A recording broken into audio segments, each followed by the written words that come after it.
Victoria Matthews was a woman who believed the world belonged to her.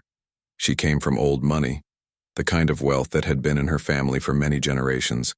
Her parents were important people. Her grandparents were important people. And Victoria believed this meant she was important too. She lived in a big house on the best street in the city. She wore expensive clothes that cost more money than most people made in a month. Her handbag was made from leather that came from Italy. Her shoes were designed by a famous French designer. Everything about Victoria said one thing to the world: I am better than you. But Victoria did not truly believe in anything except this. She did not read important books. She did not study hard subjects. She did not work or create anything of value. She simply existed in her beautiful life and expected everyone to admire her for it. On a cold Saturday morning in December, Victoria decided to visit an exclusive shopping mall. This was not a normal shopping mall where regular people bought things. This was a special place where only wealthy people came. The stores sold only the most expensive items in the world. The staff knew the rich families by name. They smiled at people like Victoria, and they ignored everyone else. Victoria was looking for a new winter coat, something special, something that would make other people jealous. She walked through the stores with her friend Rachel. Rachel was similar to Victoria. They had been friends since childhood. They came from the same world. They understood each other without needing words. They were walking near the jewelry section when Victoria saw her. There was a woman standing in front of an expensive diamond display. The woman was dressed beautifully. She wore a simple black dress, but it was clearly very expensive. Her jewelry was beautiful. Her hair was styled perfectly. She looked elegant and calm, like she belonged in this place. Victoria noticed something about this woman. She was black, and something inside Victoria's mind made an assumption. An unfair assumption. A wrong assumption. Victoria's mind told her, this woman cannot afford to be in this store. This woman must work here. Maybe she is a store worker. Maybe she is someone's assistant. Maybe she should not be looking at diamonds.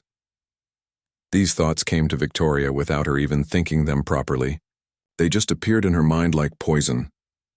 Victoria walked over to the woman. She did not smile. She did not introduce herself properly. She spoke in a cold voice that was meant to hurt. The staff room is in the back, Victoria said. If you are working today, you should not be standing here looking at the expensive things. It looks unprofessional. The woman turned slowly and looked at Victoria with quiet eyes. She did not say anything for a long moment. She simply looked at this rude woman who had just spoken to her. But then a tall man appeared from the elevator. He was wearing an expensive suit that fit him perfectly. He walked directly toward the woman and put his hand gently on her back. He smiled at her with a smile full of love and respect. "Hi, beautiful," he said to the woman. "Sorry I'm late. I had a meeting that ran over." The woman smiled back at him, the kind smile of someone who loves another person very much. "It's okay," she said. "I was just looking at the diamonds. They are beautiful." The man looked at the diamond display. Then he looked at the store worker. "We will take the diamond bracelet," he said simply. "And I want the matching necklace too." The store worker's face became very happy. These were the most expensive items in the store. These were items that cost more money than most people earned in many years. Victoria felt her face become red. She did not know who this man was. But something told her he was very important. The way people in the store looked at him. The way the store workers moved quickly. The way the woman stood beside him like she was the most precious thing in his life. Victoria's assumption had been completely wrong, and this was only the beginning of her terrible, terrible mistake. The man in the expensive suit turned to Victoria. His eyes were very calm, but something dangerous moved inside them. He did not shout. He did not act angry, but Victoria felt very afraid. "Excuse me," he said in a quiet voice. "Did you just speak to my wife like that?" Victoria's mouth became dry. Her heart began to beat very fast. She wanted to say sorry. She wanted to disappear. But her pride was still very strong. "I was just," Victoria started to say, but the man held up his hand. "You made an assumption," he said. "You looked at my wife and decided who she was. You decided what job she had. You decided what place she belonged in, all without knowing her. all because of how she looks. The wife put her hand on the man's arm. She was calm. She was not angry like he was, but her silence said more than words could say. Victoria felt heat rise in her face. She wanted to explain. She wanted to tell him that she had not meant to be cruel. But the truth was that she had meant to be cruel. She always meant to be cruel to people she thought were below her. "I do not need your apology," the wife said in a soft voice. "I know who I am. I do not need a stranger to tell me what I am worth." These words hurt Victoria more than anything else could have hurt her. They were true words, and Victoria could not argue with them. The man looked at Victoria for a long moment. His look contained disapproval and sadness, not anger, just disappointment. That was worse. Then something strange happened. The man's phone rang. He answered it and spoke for 30 seconds. When he finished, he looked around the store. "My assistant just told me something." He said, "There are cameras in this store. All the cameras here are connected to the internet. He has already downloaded the video of what you just said to my wife." Victoria's blood became cold. Ice cold. The man continued, "My name is Marcus Chen. I own a company that makes computer software. I employ 5,000 people. I have business partners all over the world. They are all going to see this video in about 15 minutes.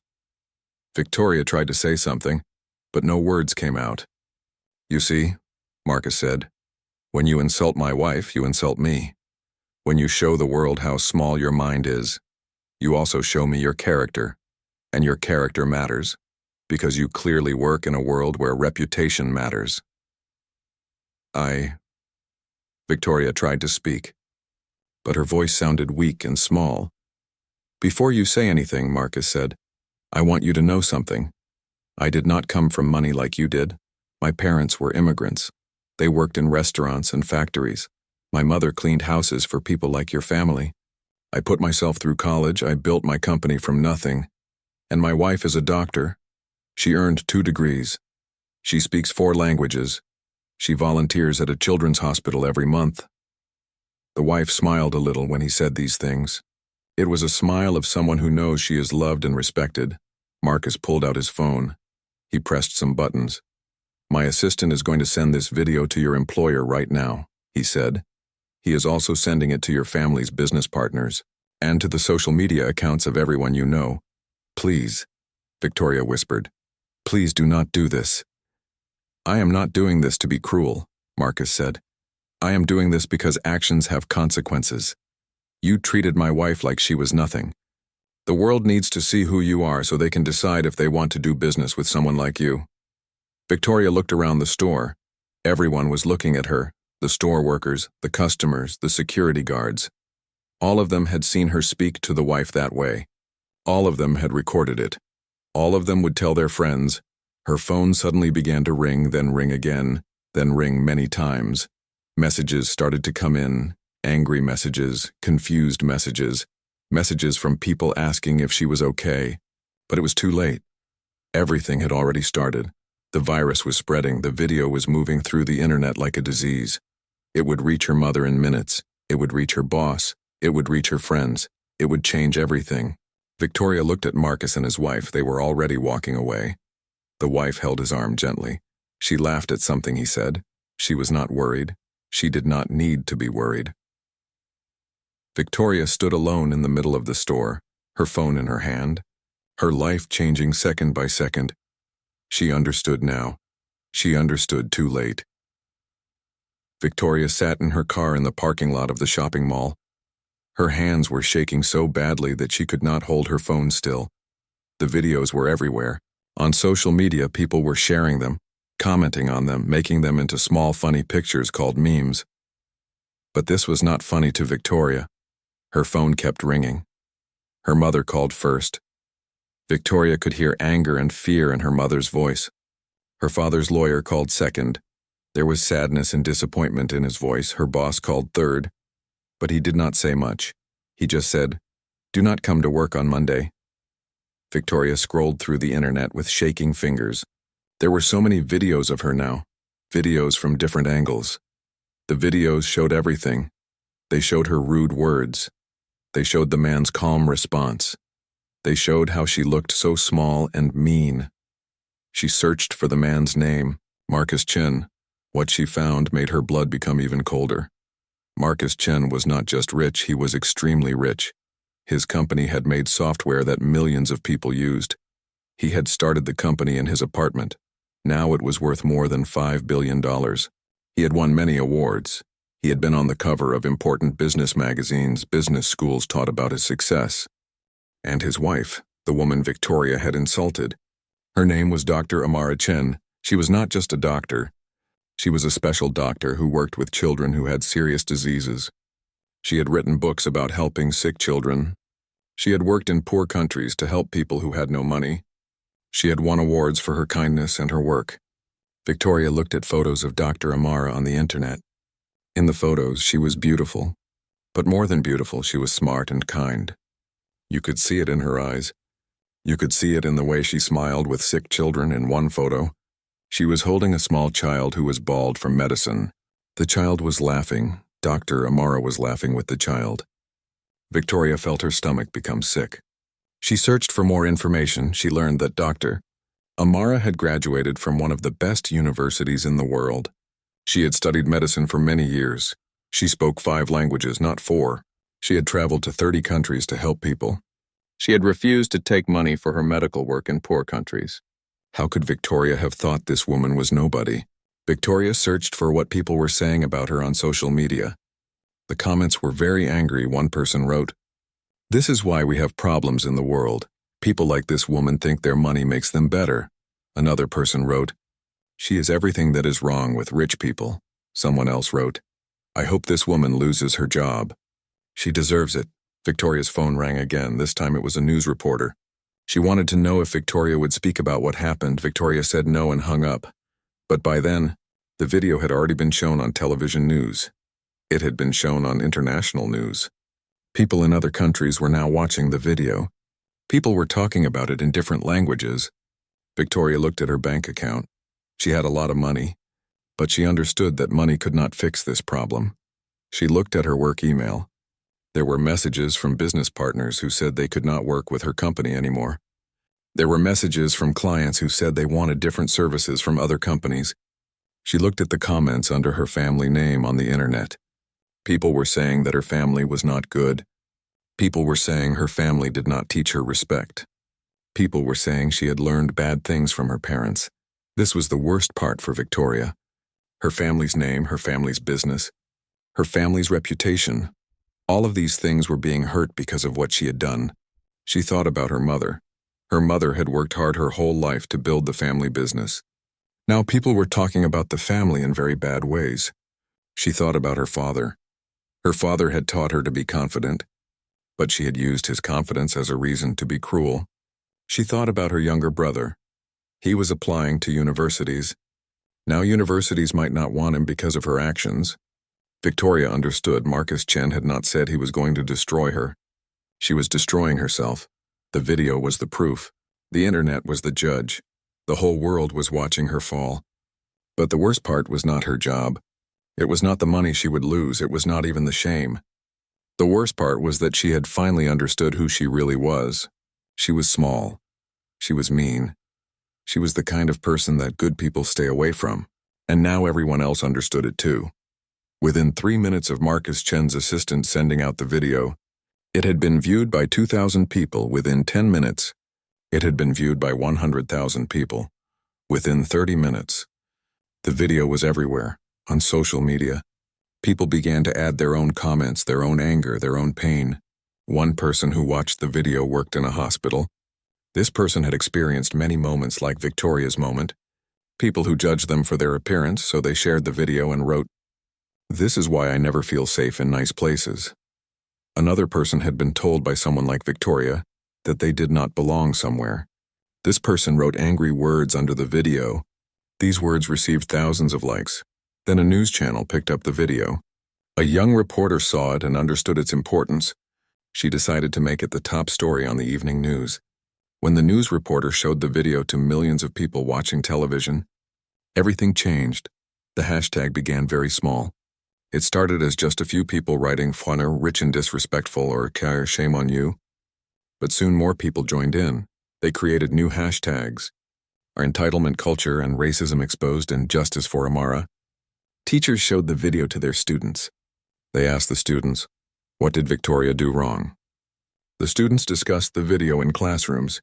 They talked about respect, they talked about judging people, they talked about how cruel the world could be. International news networks picked up the story. The video was translated into many languages.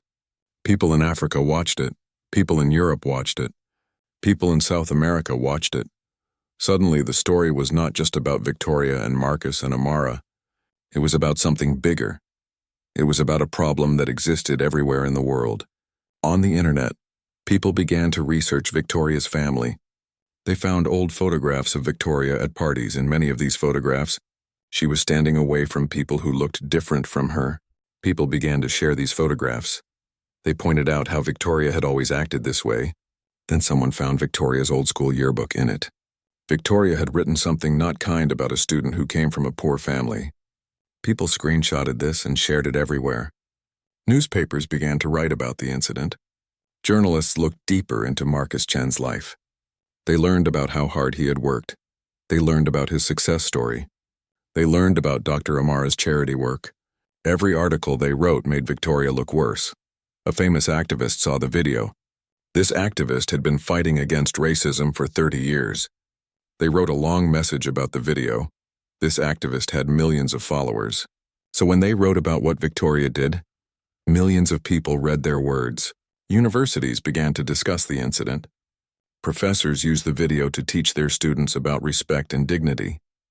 Some universities decided they would discuss Victoria's behavior in classes about ethics and business. Psychologists wrote articles about the video. They explained how people like Victoria developed such cruel ideas. They explained that Victoria's behavior was learned from society, from her family, from her experiences of privilege. The video became so famous that it even became a meme. Young people created funny videos that made fun of Victoria. These funny videos spread across the internet. Millions of people watched them and laughed, but these laughs were not kind laughs. Beauty companies and fashion companies began to move away from Victoria's family business. They said they did not want to work with a company that was connected to someone so cruel. The business partners of Victoria's father called emergency meetings. They wanted to know what they should do. Religious leaders from different religions watched the video. Some of them spoke about the incident from their religious viewpoints. They said Victoria's action was against their teachings. They said respect and kindness were important, not money and status. Social media changed the video into something new. People started comparing Victoria to characters from movies and stories. People called her names from fairy tales about mean people. The video became a symbol of something. It was no longer just about Victoria. It was about a feeling that people had been waiting to express. Hashtags kept growing and changing. "Shut down Victoria" began to trend. "Amara is a hero" began to trend. "Victoria apologize" began to trend. These hashtags were used millions and millions of times. Victor's old employees at her family company began to speak. Some of them said they had experienced Victoria's cruelty. Some of them said the company was not a good place to work. When these employees spoke publicly, more people began to believe the story even more. The video reached her old school friends. These friends began to remember moments when Victoria had been cruel. These friends began to question whether they should still be her friends. News reporters wanted to interview Victoria, but Victoria would not speak to them.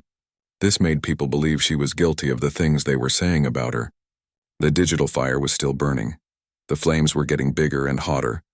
Victoria was at the center of this fire, and there was no way to stop it now. The world was watching. The world was judging. The world had decided who Victoria was, and there was nothing she could do to change their minds. Victoria sat in her lawyer's office on a Tuesday morning. The lawyer was an old man named Robert.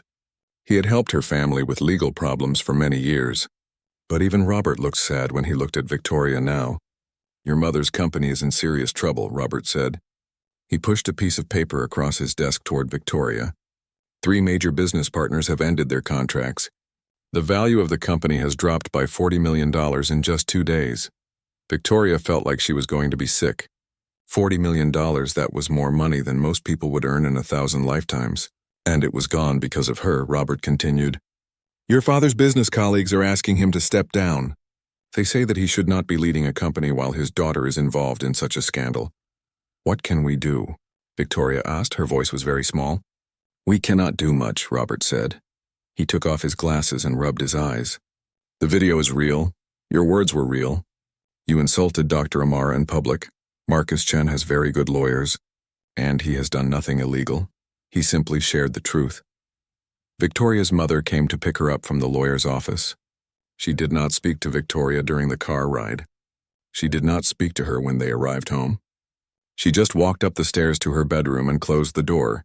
Victoria's phone rang constantly. People were calling to say they could not be her friends anymore. Her best friend Rachel called and said, I cannot be connected to you right now. My parents will not allow it. Companies began to pull their advertising from Victoria's father's business. Stores began to remove his products from their shelves. Nobody wanted to be connected to the family anymore. Victoria's father called a family meeting. He looked older than he had looked just days before. The board of my company is requesting my resignation, he said. His voice was very tired. I have decided to give it to them. Victoria's mother looked at her with such anger and sadness that Victoria wanted to disappear. You have destroyed this family, her mother said. Your grandfather built this business from nothing. Your father worked his entire life to make it successful. And you have destroyed it in 2 days, Victoria tried to explain. She tried to say she was sorry, but her mother would not listen. Her mother stood up and walked out of the room that night. Victoria received an email from her workplace. She was the manager of a charity organization. The organization helped poor children get education. The email said that the board of directors had voted to ask Victoria to resign. They said that her presence was making donors uncomfortable. Victoria read the email 3 times. This job was important to her.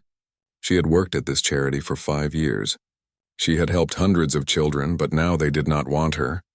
She called the executive director of the charity. His name was Thomas.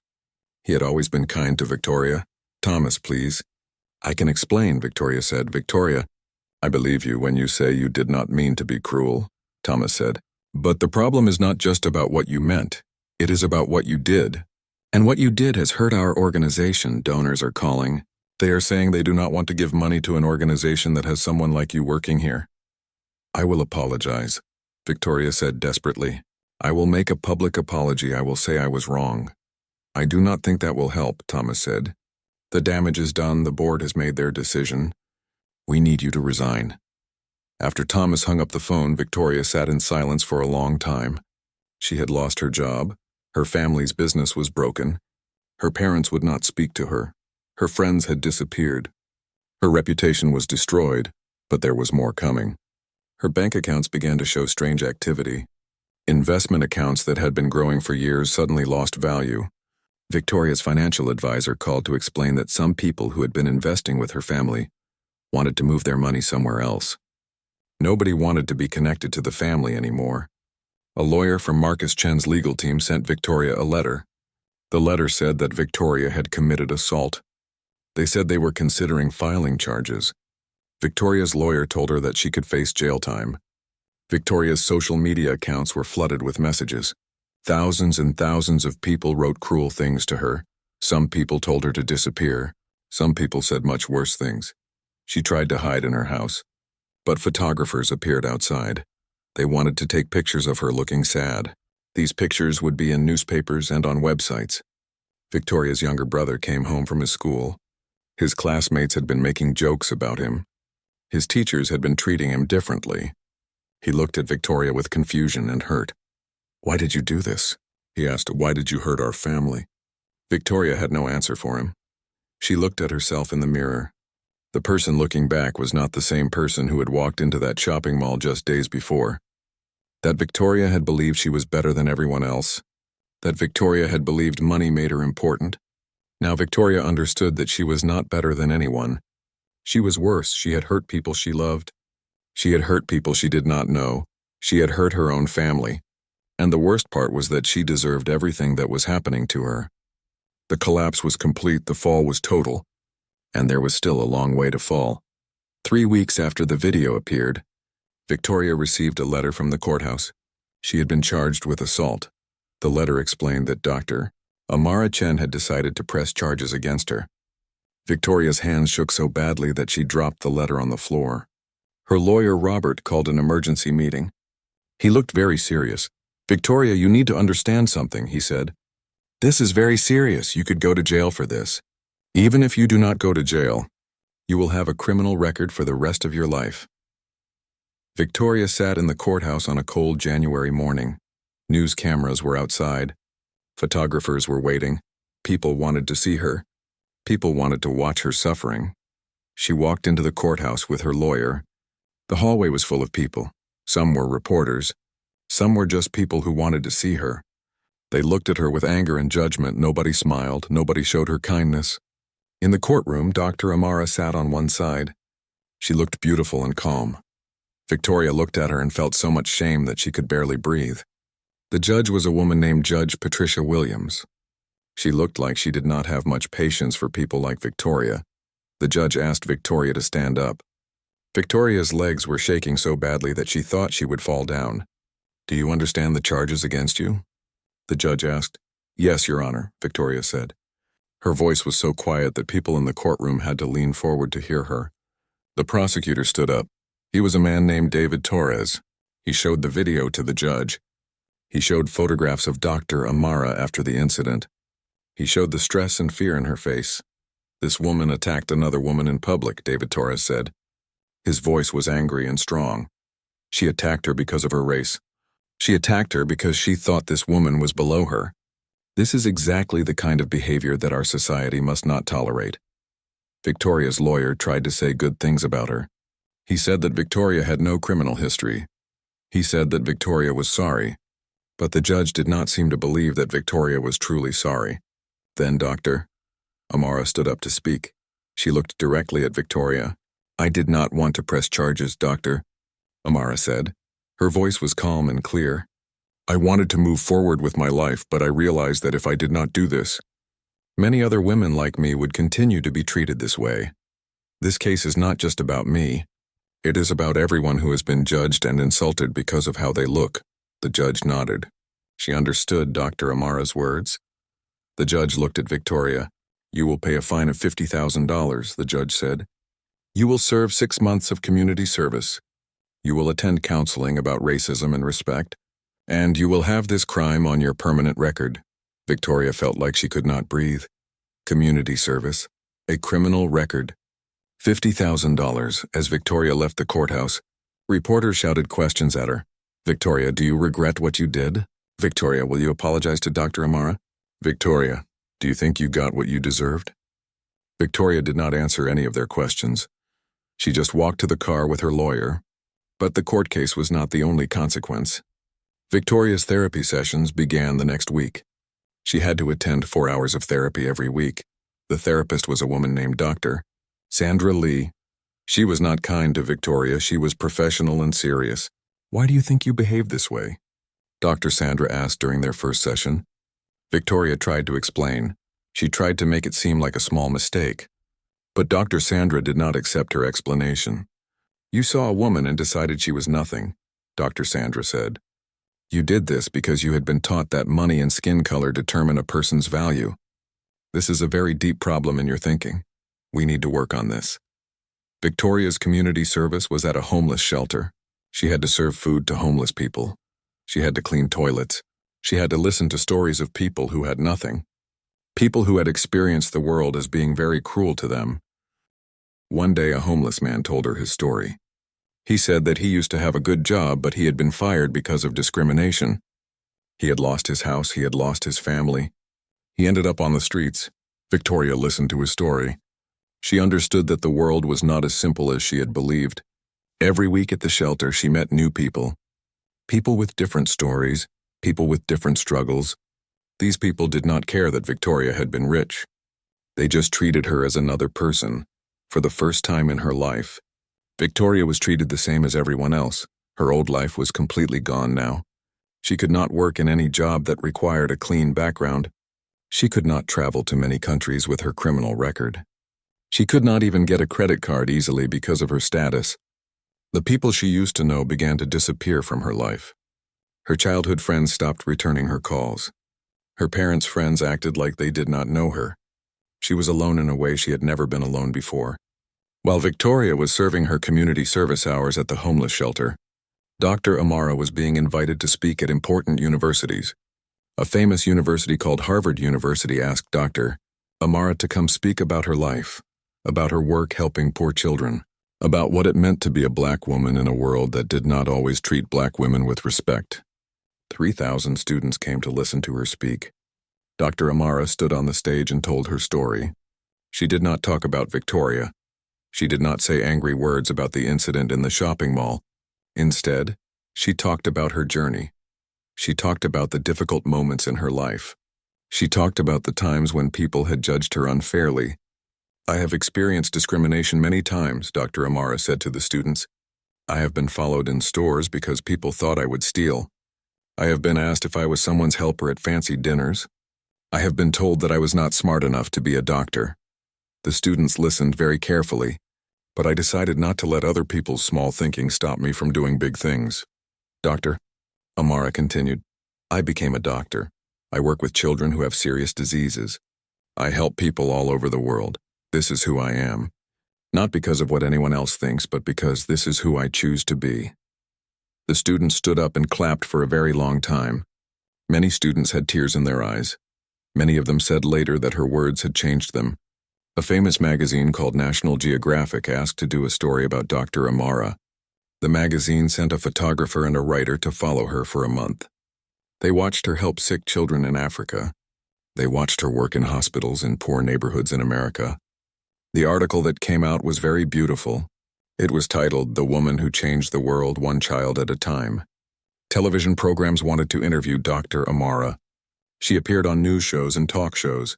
Every time she appeared, she showed kindness and grace. She never said mean things about Victoria.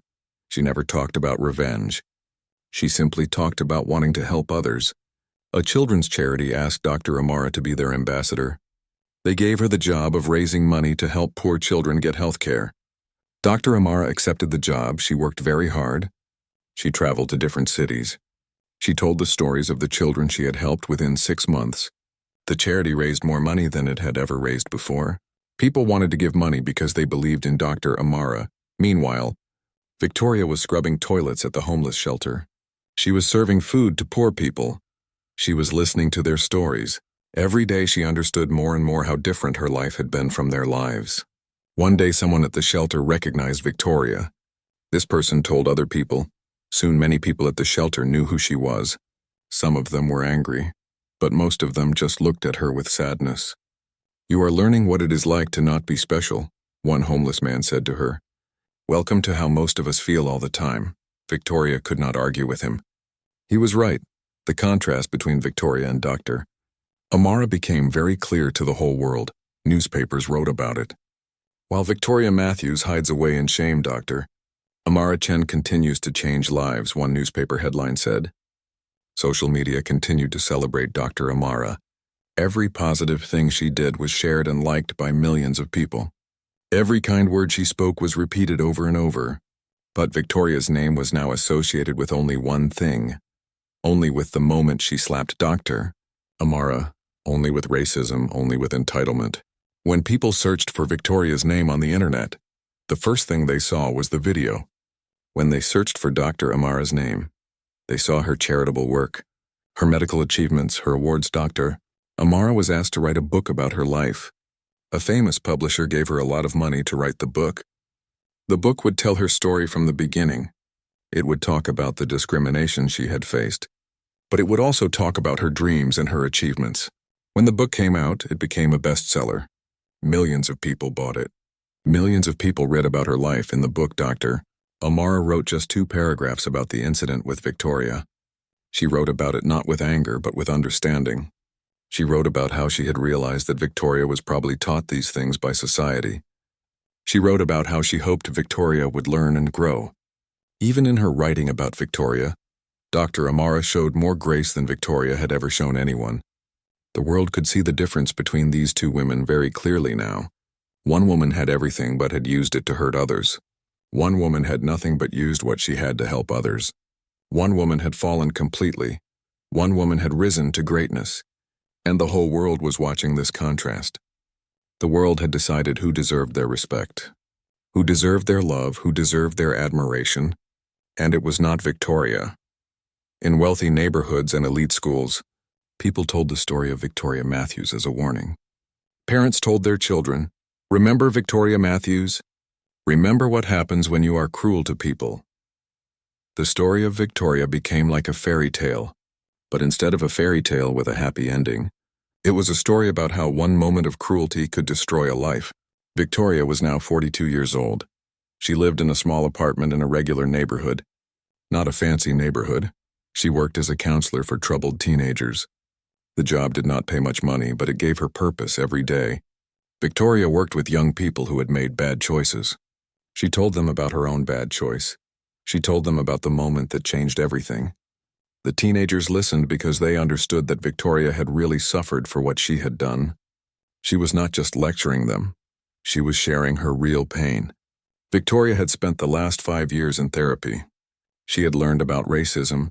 She had learned about privilege. She had learned about how she had been taught to see people differently, based on how they looked. This learning did not erase what she had done, but it helped her understand why she had done it. She had written a letter to Dr. Amara many times. She had deleted it many times. She was afraid that Dr. Amara did not want to hear from her. Finally, after 3 years, Victoria sent the letter. In the letter, Victoria wrote, "I do not expect your forgiveness. I do not deserve your forgiveness. But I want you to know that your life has changed my life. You showed me that character is not about money or status. You showed me that real power comes from kindness and helping others. You changed me," to Victoria's surprise.